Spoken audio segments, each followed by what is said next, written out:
de germen, ¿no? Que queremos ir creciendo y que los amigos que están en otros países conozcan que ese es el tema o los temas en los cuales vamos a ir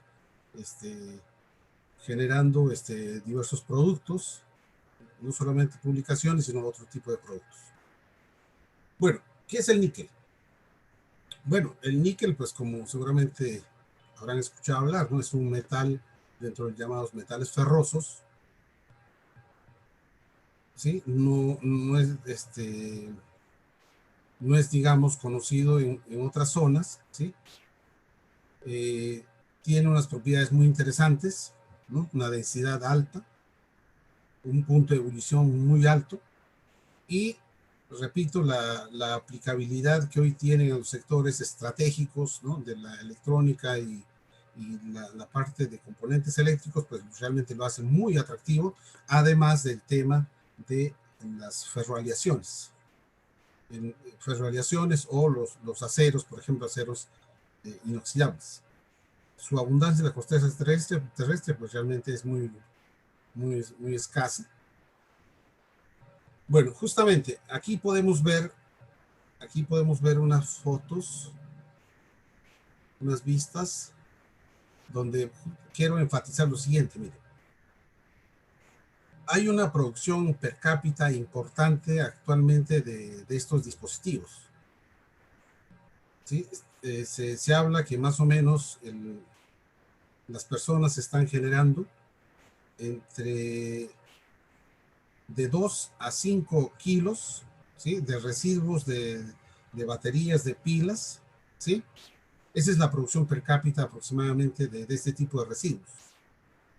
Lo cual nos dice que tenemos aquí otra despensa o otra mina secundaria, ¿no? De aprovechamiento.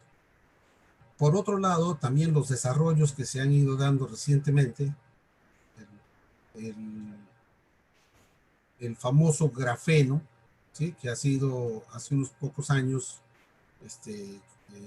encontrado o descubierto, le está dando otras grandes aplicaciones al tema del,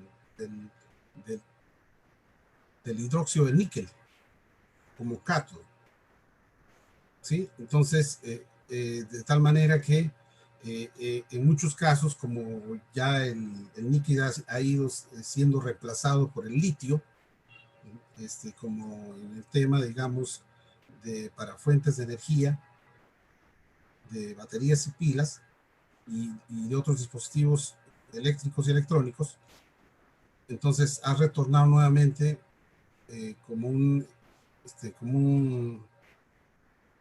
producto importante, ¿no? Para ser utilizado, ¿sí? Entonces, donde este ánodo que utiliza esta relación de óxido de hierro y grafeno, y en el cátodo justamente está el hidróxido de níquel. Entonces, de tal manera que tenemos posibilidad, ¿no? De mercado del níquel y de otros productos de níquel, pues para rato, ¿sí? Porque recién está iniciando este tipo de materiales con propiedades muy interesantes, ¿sí?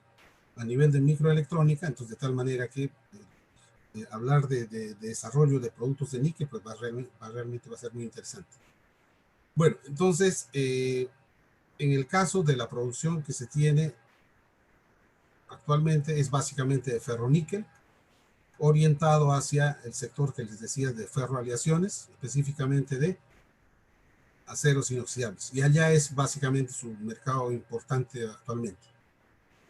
Hay algunos usos que todavía se mantienen de níquel, ¿no? Con otros metales, ¿sí? Como aleaciones de monedas. También sectores como la industria aeroespacial utilizan productos a partir de aleaciones de níquel o de productos a base de níquel. Y también catalizadores. Entonces, de tal manera que hay mercado para el níquel, para productos de níquel, y ese es un punto muy importante. Es decir, la idea es no quedar solamente como primer productor, ¿no? Sudamérica de ferroníquel, ¿sí? De conocer que hay una determinada industria, ¿sí? Que tiene un mercado pues cautivo en el mundo del consumidor de aceros especiales, de ferroaleaciones, ¿sí? Sino la idea es cómo a partir de este Sé que producto está faltado por lo de ese día, ¿no? La verdad. llevamos a níquel de pureza comercial, repito, podemos llevar también a óxidos, a hidróxidos, ¿sí? De tal manera que miremos estas otras posibilidades. O sea, no podemos seguir siendo solamente consumidores, ¿sí? De todos estos productos, sino debemos llevar nosotros justamente a aquellos materiales, ¿sí? Que a su vez son el insumo importante para estas pilas, ¿sí? También para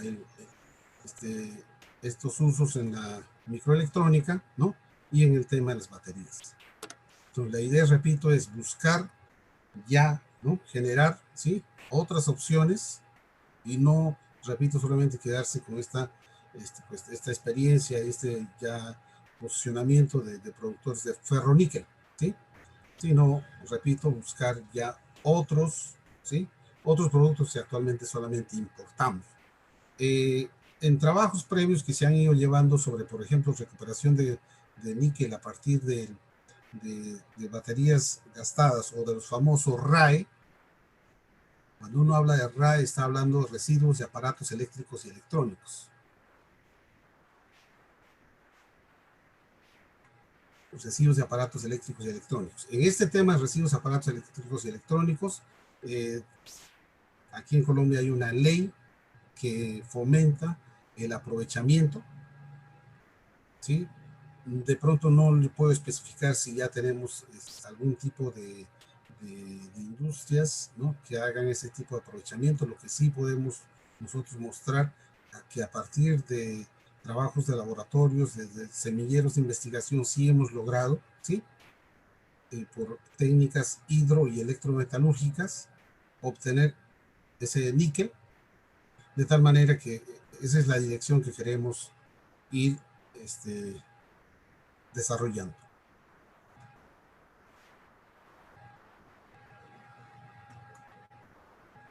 Bueno, ¿dónde se encuentra el níquel? ¿Dónde se encuentra el níquel? Los que de pronto alguna vez han revisado un poco sobre este metal, ¿no? Y su presencia, ¿sí? Su presencia especialmente geológica, conocen que se presenta en zonas tropicales o subtropicales. Básicamente por las características del suelo y el suelo que aflora, ¿no? Y por supuesto también el subsuelo, pero especialmente el tema del suelo. El tema del suelo, en todo en este corredor, que en el caso de Colombia es no solamente lo que desarrolla esta empresa, ¿sí?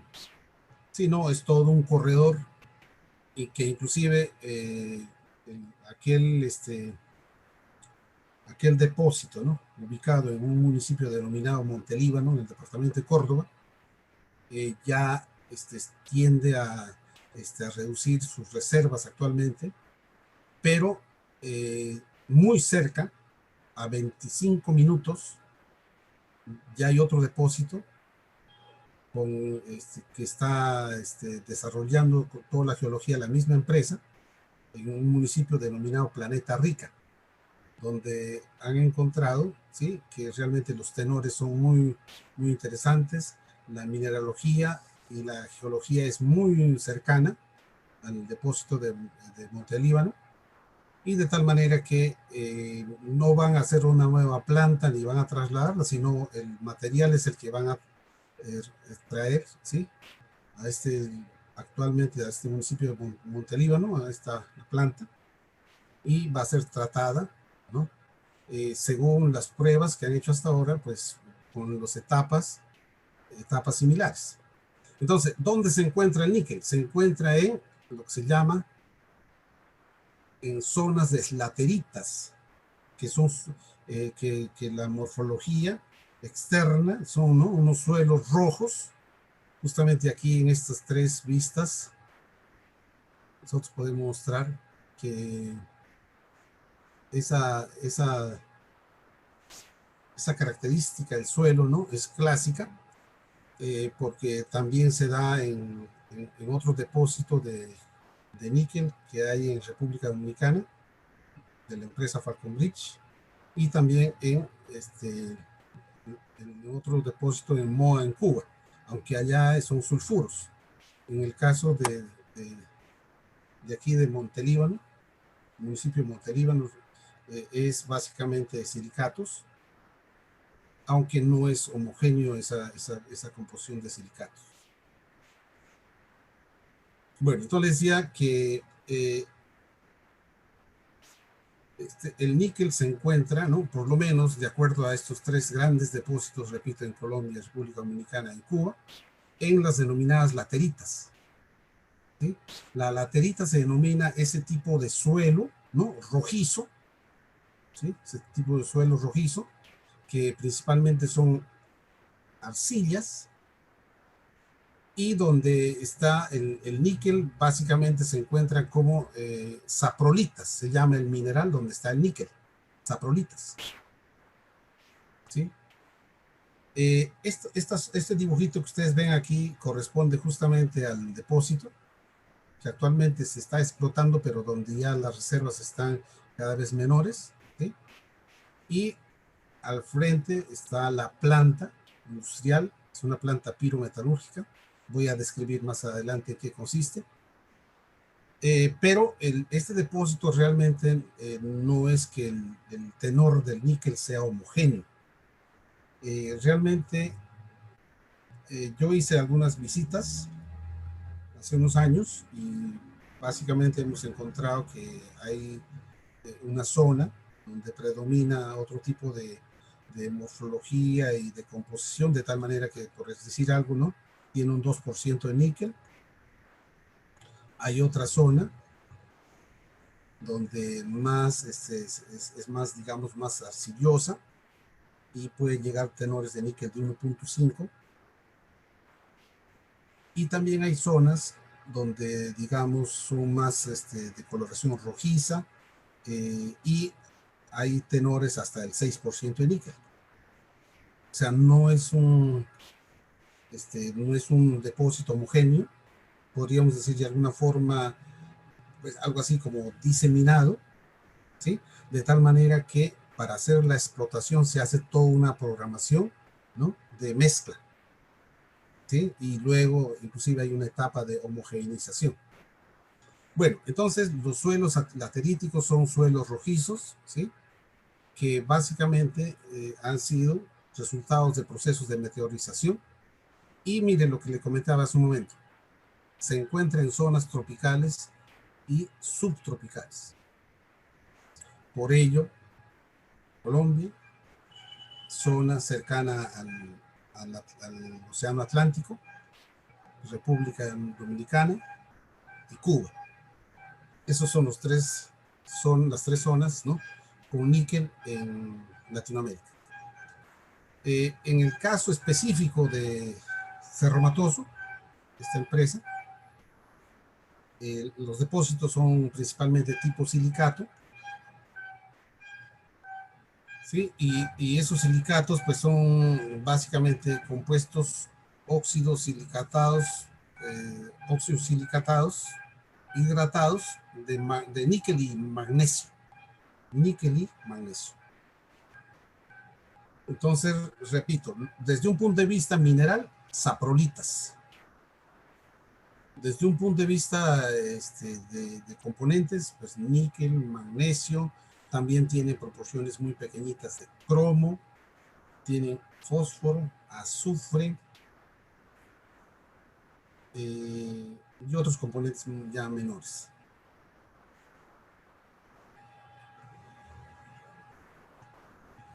Bueno, voy a ir borrando esto para que no dificulte la imagen siguiente.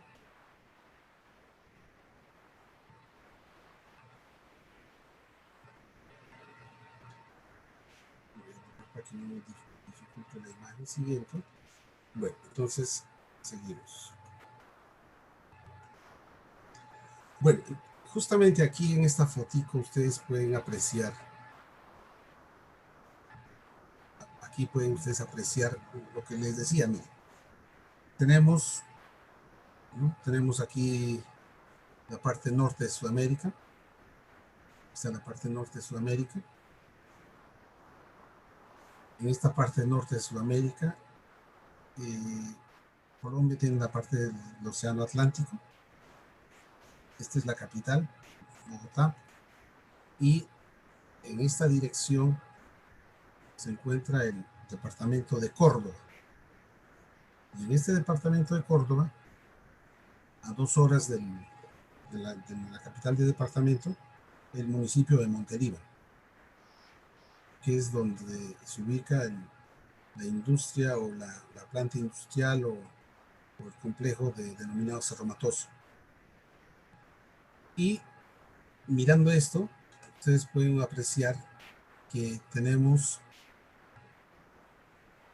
cerca de Santo Domingo, ¿no?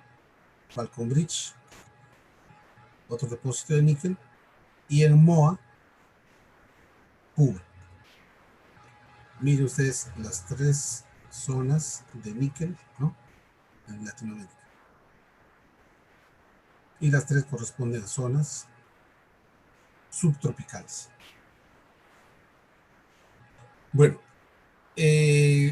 específicamente en el caso colombiano de níquel, son lateritas, y actualmente se conoce de 6 yacimientos. 6 yacimientos. La mayoría de esos yacimientos están en el departamento de Córdoba, que es Cerro Matoso, que es lo que le comentaba. Cerro Matoso está ubicado actualmente en Montelíbano, se llama así el municipio de Planeta Rica, aproximadamente a 25 kilómetros. Y Uré también es una zona cercana, el mismo departamento. Pero hay otros 3 yacimientos en un departamento colindante al departamento de Córdoba, ¿sí?, y también cercano a la ciudad de Medellín. Esos son los 3 yacimientos conocidos de níquel. Pero, entonces reitero, la que se está explotando es Cerro Matoso. Pronto va a ser explotado Planeta Rica, ¿sí?, y pues lo otro está en trabajos de profundización de estudios geológicos.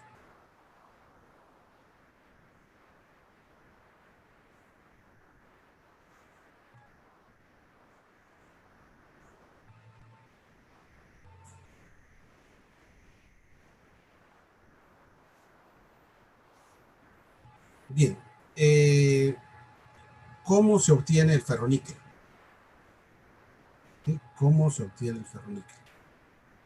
Bueno, vamos a describir etapa por etapa, pero digamos a grandes rasgos, e indicando de pronto los trabajos que se han realizado en la Universidad Industrial de Santander. A propósito, hay, ¿no?, algunas universidades con las cuales la empresa Cerro Matoso ha hecho trabajos de manera continua en diversas áreas de la empresa, y iré comentando cuáles fueron específicamente lo que se hicieron en la Universidad de Santander. El ferroníquel que se obtiene, vamos a describir el caso de Cerro Matoso, porque el caso de Moa es distinto, el caso de Moa Cuba, porque los depósitos en Cuba es sulfuros, ¿sí? Y en sulfuros interviene procesos pirometalúrgicos, pero también algo de hidrometalúrgicos. En cambio, el que vamos a describir se denomina proceso RKEF, que básicamente significa calcinación en horno rotatorio y fundición en horno de arco eléctrico. ¿Sí? Estas siglas, ¿sí?, estas siglas famosas cuando uno escucha la denominación RKF, ¿sí? Para el caso de obtención de ferro-níquel, esta denominación corresponde, repito, a etapa principal de calcinación en horno rotatorio y fundición en horno de arco eléctrico. Esas son las siglas RKF. Bueno, entonces, aquí en este esquemita podemos ver a grandes rasgos los pasos, ¿sí?, que se sigue en Cerro Matoso. Entonces, hay un minado. Este minado es superficial, open pit, tajo abierto, ¿no? Con una programación, con equipos de minería, de gran minería, equipos pesados. Bueno, entonces ya le comentaba hace un momento algo particular, ¿no? Que el depósito no es homogéneo, de tal manera que tenemos diversos tipos de minerales. Aquí se habla, por ejemplo, de saprolita café, saprolita gris, ¿sí? Entonces, hay distinto tipo de tenores de níquel. De tal manera que las etapas, ¿no?, las etapas de procesamiento y de obtención del ferroníquel, pues requieren una homogeneidad, ¿sí?, en la carga. De tal manera que el primer paso es llevarlos a unas pilas de mezcla, ¿sí? O sea, el material, repito, que se obtiene del minado, se lleva a unas pilas. En este caso son 10, una zona con 10 partes, ¿sí?, o 10 pilas. Y luego se hace toda una programación, se hace una programación para que en una jornada, ¿no?, se pueda someter, ¿sí?, someter inicialmente a unos stocks, ¿sí? Entonces, se hace unos stocks, mire. Entonces, la idea es que estos stocks ya tienen, ¿no? Según una programación aquí, tienen partes, ¿sí?, de todas esas pilas que se consideran, ¿sí?, para cada jornada. La idea es que cada stock, ¿no?, cada stock tenga uniformidad por lo menos en composición química, ¿sí? Entonces, luego de cada stock va a un circuito que lo denominan preparación de mineral, ¿sí? El primer circuito, ¿sí? El primer circuito está conformado por 2 etapas de trituración. Hay una trituración primaria y una trituración secundaria. No tiene clasificación con cribado ni otro tipo de clasificación. Simplemente es lograr que la segunda trituradora entregue productos menos 2.5 pulgadas. Es un triturador de martillos, ¿sí? Y acá viene algo muy importante, que es la homogeneización de los minerales. O sea, esta es una particularidad para estos depósitos y para el níquel, ¿sí? O sea, lo que no se ve de pronto en cobre, no se ve en oro, no se ve en polimetálico, no se ve en nada, ¿sí? Sino en el níquel. Repito, por las particularidades de los depósitos. Entonces, hay que hacer homogeneización. Hay diversos métodos para hacer homogenización. Se han hecho justamente pruebas, ¿no? Pruebas a nivel de proyectos de investigación, donde básicamente se ha intentado, ¿no?, trabajar con diversos métodos de homogenización, buscando que los productos sean lo más homogéneo posible para la siguiente etapa. Y pues de todas las pruebas que se han trabajado, ¿sí?, han concluido que el método Chevron es el más adecuado, ¿sí? El método Chevron básicamente consiste en hacer apilamiento, no por capas, ¿sí? Por capas. de tal manera que cuando se hace ellos le dicen cuando se hace el corte, ¿sí? Cada corte tenga, ¿no?, aproximadamente la misma composición, la misma granulometría, o estamos hablando de la misma en términos de rangos, ¿sí? Pero entonces, y por supuesto, todas las pruebas que se han realizado para verificar que este método de homogenización sea la más adecuada, tienen que ver con temas de fluidez de partículas, tiene que ver con métodos de ángulos de reposo, ángulos de fricción interna, etc. O sea, básicamente aquí los trabajos que se han realizado en la universidad ¿no?, de cómo buscar la mejor homogenización es con el tema de fluidez del material particulado, de sólidos particulados. Entonces, cuando hablamos de la composición, ¿sí?, la composición que se tiene en cuenta es los contenidos de níquel, magnesio, hierro y aluminio principalmente. Repito, la idea es que se hace apilamiento por capas, ¿sí?, y luego los cortes, que son los cortes que se llevan a la siguiente etapa, deben tener uniformidad en composición química, en granulometría y ojalá también en mineralogía. Muy bien, entonces, ¿a dónde se lleva este material homogenizado? Se lleva a la denominada planta. Esta, cuando escuchen hablar de planta, es justamente RKF. La planta de RKF. Aquí, por ejemplo, se han hecho pruebas siguientes. Si es más beneficioso desde un punto de vista de recuperación metalúrgica un secado antes de la calcinación, ¿no?, y luego de la calcinación pues viene la fusión, ¿sí? O sea, de las pruebas que se han realizado si es importante tener un horno de secado antes de calcinación. Inclusive en la empresa han trabajado en varios años con esa etapa, previamente secar y luego calcinar, ¿no?, posteriormente la fusión. También aquí ha habido un tema importante y eso da respuesta a este menos 2.5 de tamaño de partícula, que es para todo el proceso.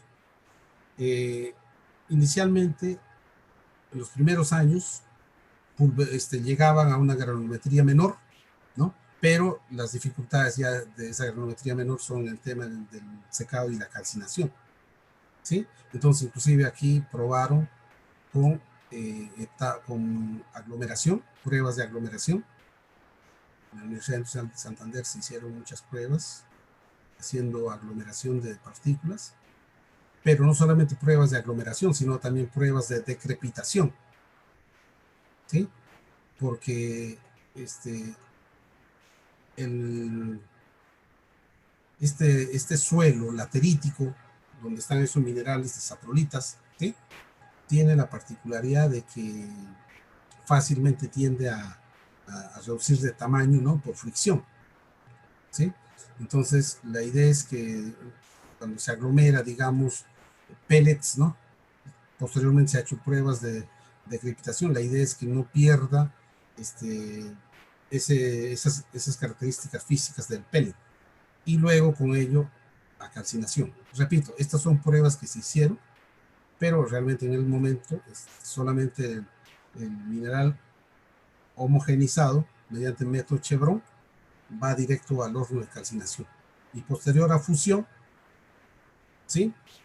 De la fusión pues sale ¿no?, el ferroníquel ya fundido,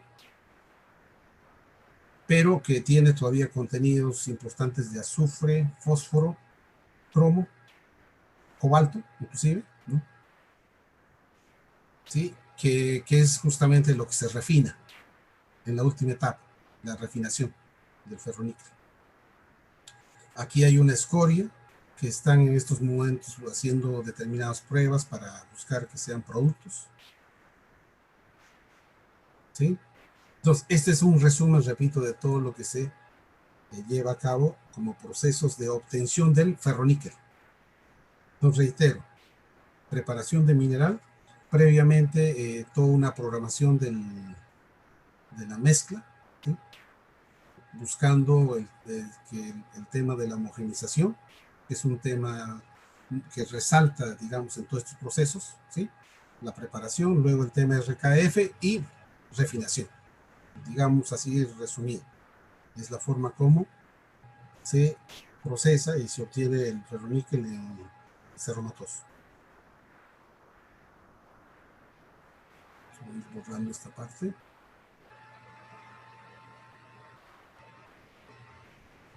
Reitero, se han acompañado con varios proyectos, ¿no? También, al igual que en muchos lugares, esta empresa permanentemente tiene su programa de prácticas preprofesionales, de tal manera que los estudiantes que llegan, ¿no? Con el acompañamiento de la universidad y el acompañamiento de un tutor dentro de la empresa, siempre hacen mejoras y, por ejemplo, se trabaja mucho en temas de programación, en temas de simulación y otro tipo de pruebas que tienen que ver básicamente con mejoramiento de la reducción del metal, en temas de remoción de impurezas, en temas de optimización del moldeo, ¿sí? En temas que le comentaba de, de las características del material, ¿sí? Entonces, en todos esos temas, permanentemente hay un trabajo, repito, entre la universidad a través de sus estudiantes o con proyectos de investigación y la empresa. Inclusive aquí me faltaba comentarles algo muy importante.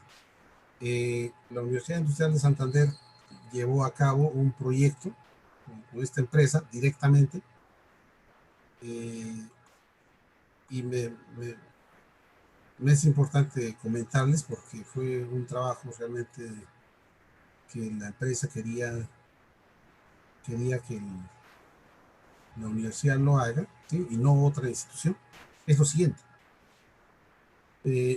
Unos ingenieros comentaron que en unas visitas que realizaron a China, al país China, ustedes saben que China avanza en muchos frentes. Y en el frente del ferroníquel, ¿sí? Que también hay plantas de ferroníquel en China, contaron que ellos estaban buscando el tema de las microfactorías, o sea, fabricar ferroaleaciones, perdón, ferroníquel, ¿no? Pero a nivel de pequeñas empresas, pequeñas industrias. Y había en China, o hay en China, fabricación de ferroníquel, repito, a pequeña escala, mediante horno tipo cubilote. Los hornos famosos tipo cubilote. ¿Sí? Contaron, repito, unos ingenieros y por consiguiente buscaron que la Universidad Industrial de Santander realice una investigación, ¿sí? Realice una investigación para que, una vez el calcinado, ¿no? La calcina, que llaman ellos la calcina, ¿sí? pueda ser sometido a fusión, ¿sí? En los hornos cubilote y mirar la posibilidad de que si sería factible también trabajar aquí como hacen los chinos. Esta empresa dejó en la planta de la Universidad Industrial de Santander un horno cubilote ecoeficiente, es decir, donde las emisiones, ¿no? son tratadas, ¿sí?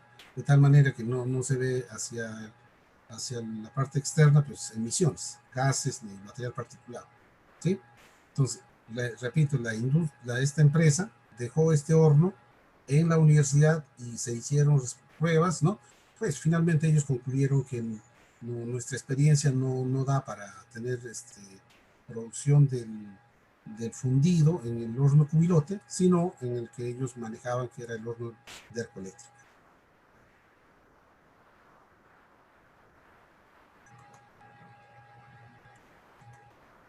Sí, entonces eso, digamos, es para que ustedes vean cómo se ha ido trabajando de la mano, ¿no? Entre esa empresa y las universidades, en este caso la Universidad de Santander. Bueno, aquí están los pasos.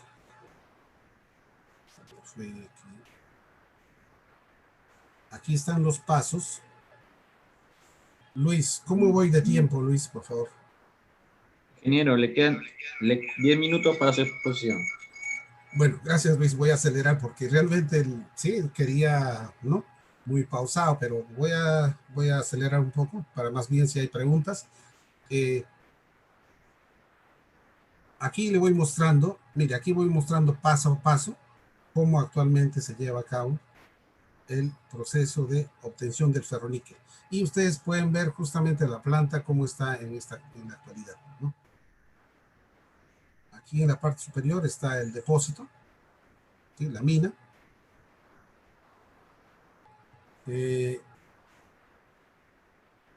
Ustedes pueden apreciar aquí el horno de calcinación. Tiene 120 metros este horno de calcinación. ¿Sí? Horno de calcinación. Esta es la zona que se llama preparación de mineral. El horno de calcinación. Aquí está el horno de arco eléctrico. Son dos hornos de arco eléctrico. Y luego posterior está la parte de la refinación y el moldeo del ferroníquel. Entonces aquí está resumir la explotación de la mina, programación de mezcla, la trituración, homogeneización, secado, calcinación, fundición, refinación y pues ya la zona de exportación del producto. Tenía como para detallar un poco más cómo es el tema del secado, ¿no?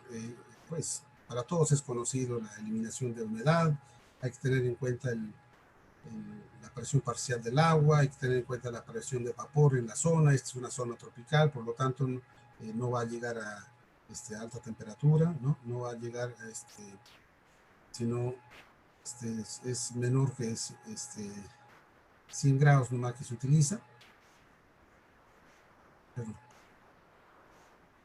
Bueno, y también tenía información sobre el tema de la calcinación, que estamos hablando de zonas de precalentado, zona de reacción, zona de enfriamiento. Ustedes pueden ver aquí el horno de calcinación. Realmente es todo un espectáculo ver este tipo de horno de 120 metros, ¿no? Especialmente cuando hacen el tema de mantenimiento. Por supuesto, aquí hay otros aspectos también que la universidad, para que ustedes tengan una idea cómo hemos ido paralelo a las necesidades por ejemplo, en particular esta empresa. La Universidad Industrial de Santander es de las pocas instituciones que tiene dentro de su pensum de ingeniería metalúrgica una asignatura de materiales refractarios, ¿sí? Donde justamente ¿no? se da respuesta a las necesidades que hay de diversos hornos, ¿sí? De tal manera que la pirometalurgia es de interés realmente para la institución. Bueno, otro tema también que estamos trabajando es en temas de mejoramiento de la prerreducción del mineral laterítico de níquel, de tal manera que los diagramas de estabilidad, como este diagrama ternario, ¿sí? Es unos diagramas y otros muchos diagramas estamos permanentemente analizando para optimizar, repito, la reducción.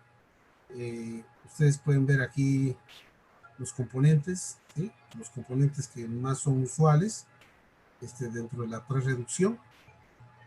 Y el uso de estos diagramas realmente está favoreciendo que se logren optimizar los procesos, ¿sí? En la etapa de fusión, fundición. El horno de arco eléctrico, aquí están todos los detalles, ¿sí? Por el tiempo ya no voy a detallarles, ¿no? Mire, a 1450 grados, tiene en la fusión de 20 a 40% de níquel, del 80 al 60% de hierro. Y dentro de la escoria está sílice, óxido de magnesio, óxido de hierro. La escoria sale a 1550 grados y esa escoria tiene algo de níquel, ¿no? Que no han sido recuperados. Así ves, a su vez también hay emisiones, ¿sí? Es otro tema en el cual están trabajando permanentemente en la parte de reducción de emisiones. La refinación del ferroníquel, básicamente se utilizan para efectos de reducir el contenido de fósforo, azufre, carbón, cobalto, cromo y silicio. Solamente utilizan cal y el aire, ¿no? El oxígeno. Entonces, se puede detallar en qué consiste cada uno de ellos, ¿sí? Entonces, miren, el ferroníquel, que ya se moldea después de esta refinación, debe tener níquel 39%, cobalto 0.93% menor, carbón 0.06%, azufre, ¿no? 0.04%, silicio 0.35%, fósforo 0.01%, cromo 0.02% y el resto es hierro, aproximadamente 60%. Bueno, a la derecha ven ustedes las granallas de ferroníquel, que repito, básicamente va a mercado de ferroaleaciones, aceros inoxidables, ¿no? Para material odontológico, etc. Actualmente la empresa Cerro pertenece a South 32, es una empresa que se ha creado a partir de BHP Billiton, con sede en la ciudad de Perth, Australia. El 99% pertenece a esa empresa y el 1% es de los trabajadores. Y este es el objetivo de la búsqueda, que lo que hablamos aquí en esta red, ¿no? Extractivos y ojalá con búsqueda de sostenibilidad. Muchas gracias, estoy pendiente para cualquier pregunta. Muchas gracias, ingeniero Walter Pardavé, por su brillante exposición. También felicitarlo y también invitar a los participantes también, que ya estamos bordeando los 50 participantes en esta tarde, poder emitir alguna pregunta, alguna inquietud, si tuvieran a bien. Activar el micro, por favor.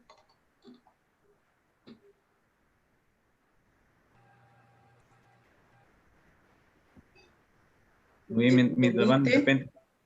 A ver, adelante. Sí. Muy buenas tardes. Ingeniero Walter Pardavé, muy buenas tardes. Felicitarle por su brillante exposición. El tema muy interesante, debido a que a partir de ferroníquel se puede obtener los utensilios de acero inoxidable, sobre todo en la medicina, ¿no?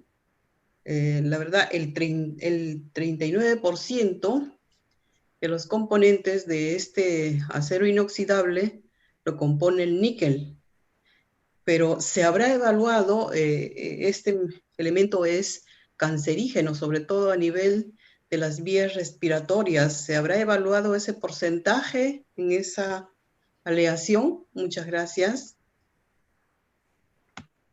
Listo, ingeniera Luz. Bueno,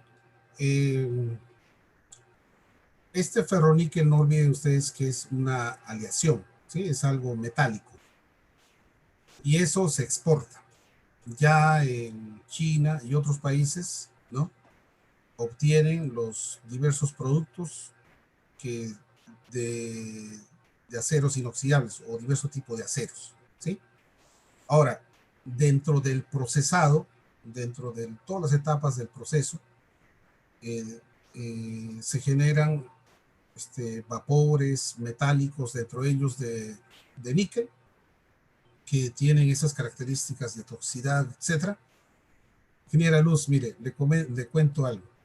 Desde el año 1998, que tuve la primera vez la oportunidad de conocer esta empresa, los ingenieros, desde ese momento, a pesar que todavía no había legislación en el país de temas ambientales, ¿no? Como ahora lo tenemos muy restrictivos, ellos desde esa época ya estaban haciendo análisis de aire, en el aire, de ese tipo de vapores metálicos.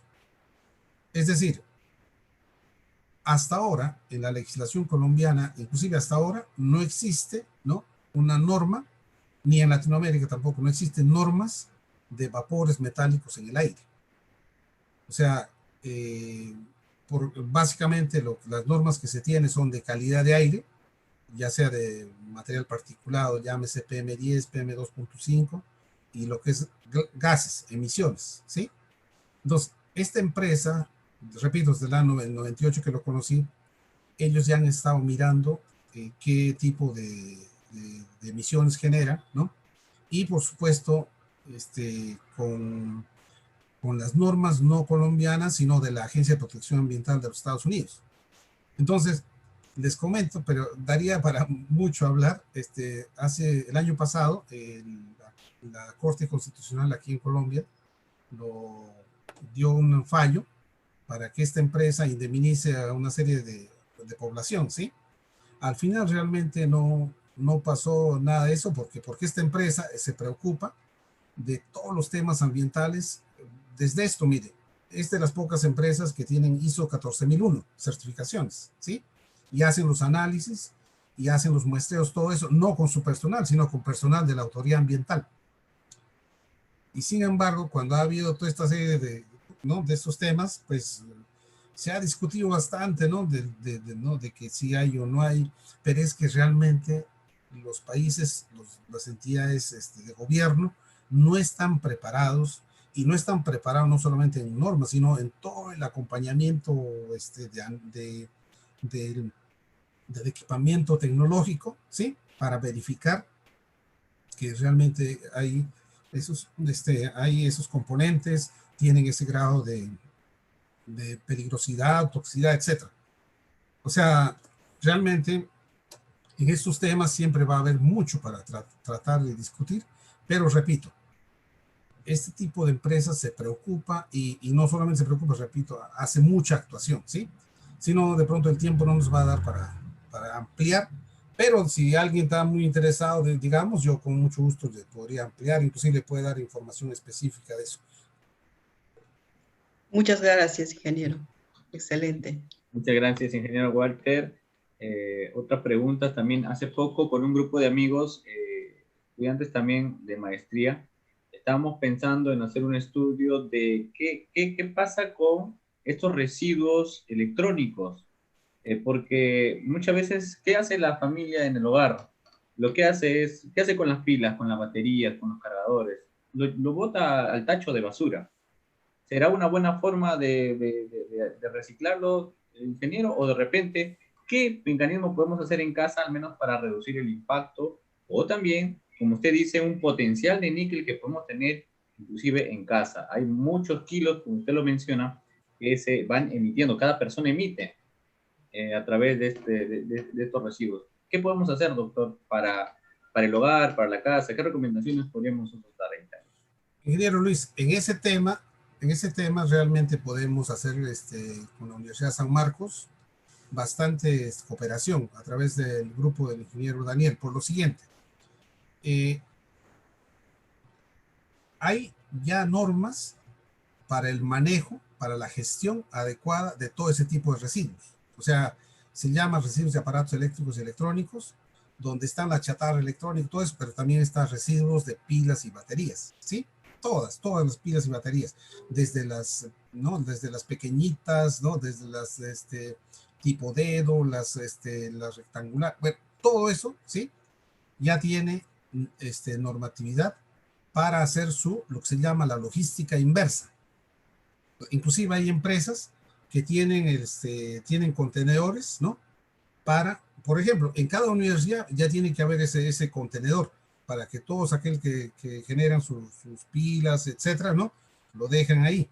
Y eso a su vez forma parte de empresas que luego van a hacer el aprovechamiento, desde el desensamblaje, o sea, de la separación, hasta la recuperación de componentes, ¿sí? En ese punto, le cuento esto, el ingeniero Daniel Lovera, creo que el doctor Osvaldo también conoce al Pedro del Basto. Pedro del Basto es un profesor que trabaja con nosotros, justamente está en esta alianza que les comento. Él es un profesor de la Universidad Simón Bolívar de Venezuela, ¿sí? Que trabaja con nosotros. Y él ha estado muy al frente de muchos trabajos de recuperación de componentes valiosos de las pilas. Y miren, les adelanto este dato. No solamente se ha hecho trabajos de recuperación de níquel, sino de cobalto. Inclusive, no solamente se ha hecho recuperación, o sea, no solamente se ha recuperado cobalto, sino se ha realizado unos proyectos todavía pequeños, ¿no? De electrodepositación de cobalto sobre cerámicas, ¿sí? Entonces, realmente, por eso le digo, se puede hacer una alianza con la universidad si están interesados y podemos darles a conocer los trabajos que hemos hecho, ¿sí? Y paralelamente allá se puede hacer. Y por dos vías. Una vía es de investigación y la otra vía es de emprendimiento. Muchas gracias, ingeniero Walter. Creo que uniendo esas dos ideas también con el ingeniero Edwin, que dice que empezó haciendo pequeños avances, pequeños estudios en su propia casa. De repente podemos ir reciclando y reutilizando a partir de un pequeño laboratorio en casa, ¿no? Sin necesidad de repente de tener una gran laboratorio en la universidad. Comienza con el emprendimiento, comienza con esa curiosidad, comienza con las ganas de investigar.